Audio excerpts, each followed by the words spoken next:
भक्त वत्सलहरू श्रीमद् भागवत महापुराणको अष्टम स्कन्द अन्तर्गत 2, 3, 4 अध्यायमा रहेको गजेन्द्र मोक्ष कहानी।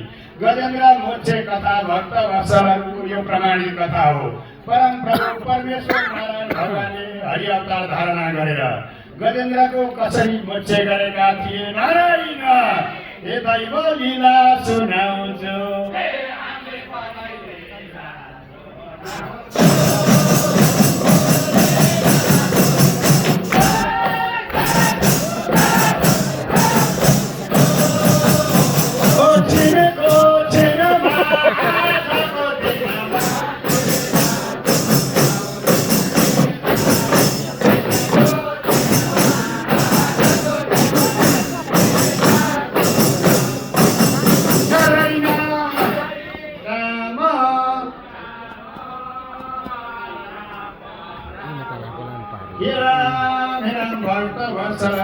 क्षीर समुद्रको किनारमा त्रिकुट नाम गरेको पर्वत थियो। एउटा सुनै सुनले बनेको, एउटा चाँदी नै चाँदीले बनेको, एउटा फलामै फलामले बनेको।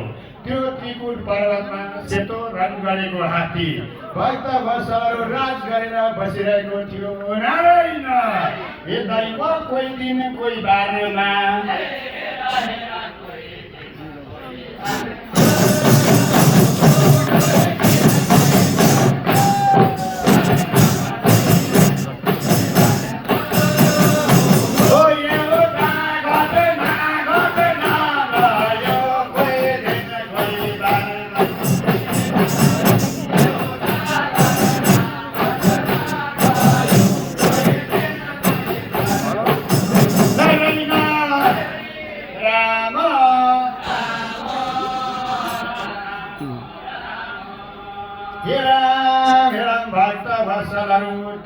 सेतो रङ गरेको हात्ती आफ्ना परिवार सहित भएर क्षीर समुद्रमा गएर हेर्नु गर्मी मौसम भएको हुनाले पानी पनि पिउने दुवाई गर्ने हात्तीले हेर्नु खेल्दै सारा आफ्ना परिवारको साथ। नारायण हे दैव लाग्यो नाच्नलाई।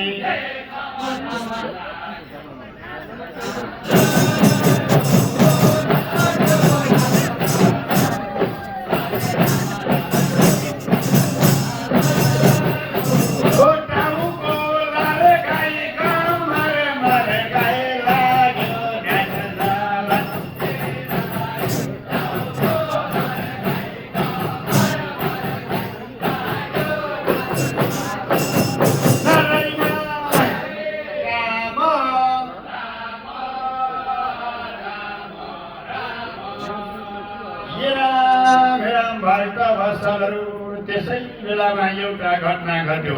हेर्नु जब नाचिरहेको बेलामा समुद्रबाट क्षीर समुद्रबाट एउटा गोही निस्केर त्यो हात्तीको पाउमा।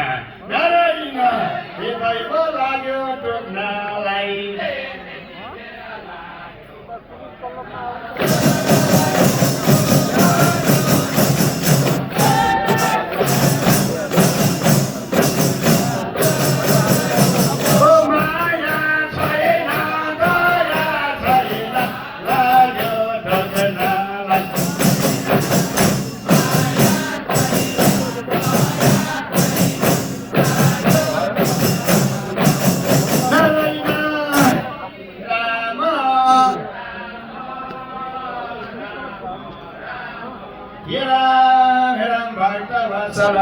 जब हात्तीको पाउमा त्यो गोहीले टोकिरहँदाखेरिमा 1000 वर्षसम्म लडाइँ भयो भनेर भागवतमा लेखिएको छ। भक्त वत्सलहरू जब गोही र हात्तीको लडाइँ भएर आफ्नो ज्यान बचाउनलाई तर 1 दिन 2 दिन 5 दिन महिना दिन बसे पछि त्यो हात्तीको न श्रीमती न छोराछोरी न बान्धु बान्धव संसारमा कसलाई भन्नु पति फेरि कसलाई भन्नु पिता शरीरको भर छैन जीव सबका केही छिनको नाताई त। नारायण हे दैव गए छोडेर।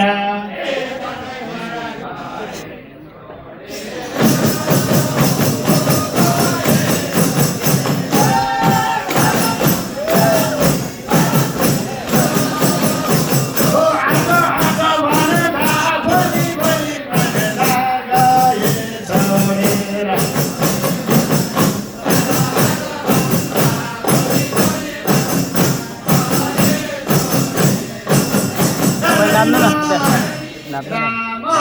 आज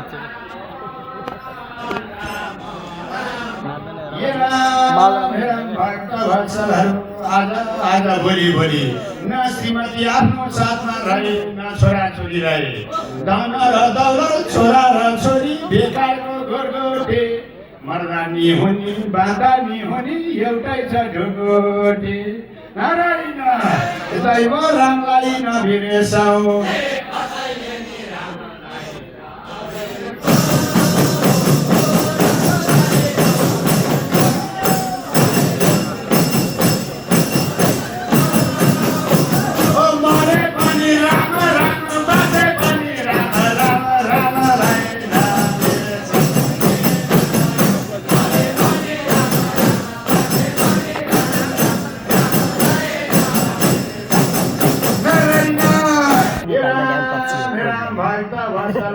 यो संसारमा कुनै परम प्रभु परमेश्वरदेखि बाहेक अरू कोही आफ्नो रहेनछ।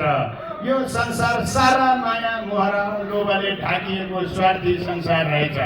आज मेरा श्रीमती पनि छोडेर गए, छोराछोरी पनि छोडेर गए। हेर्नु त्यत्रो जङ्गलको राजा हात्ती जस्तोलाई आज कोही भइरहनु भएको वर्षहरू असाध्य बिलाउना गरेर प्रभु परमेश्वर जसले यो संसारको सृष्टि गरेका थिए, जसले द्रौपदीको पसिना पुछेका थिए भक्तवत्सलहरू, हेर्नु जब अष्टम अवतार हुँदाखेरि नारायण हे दैव बस्यो मुराली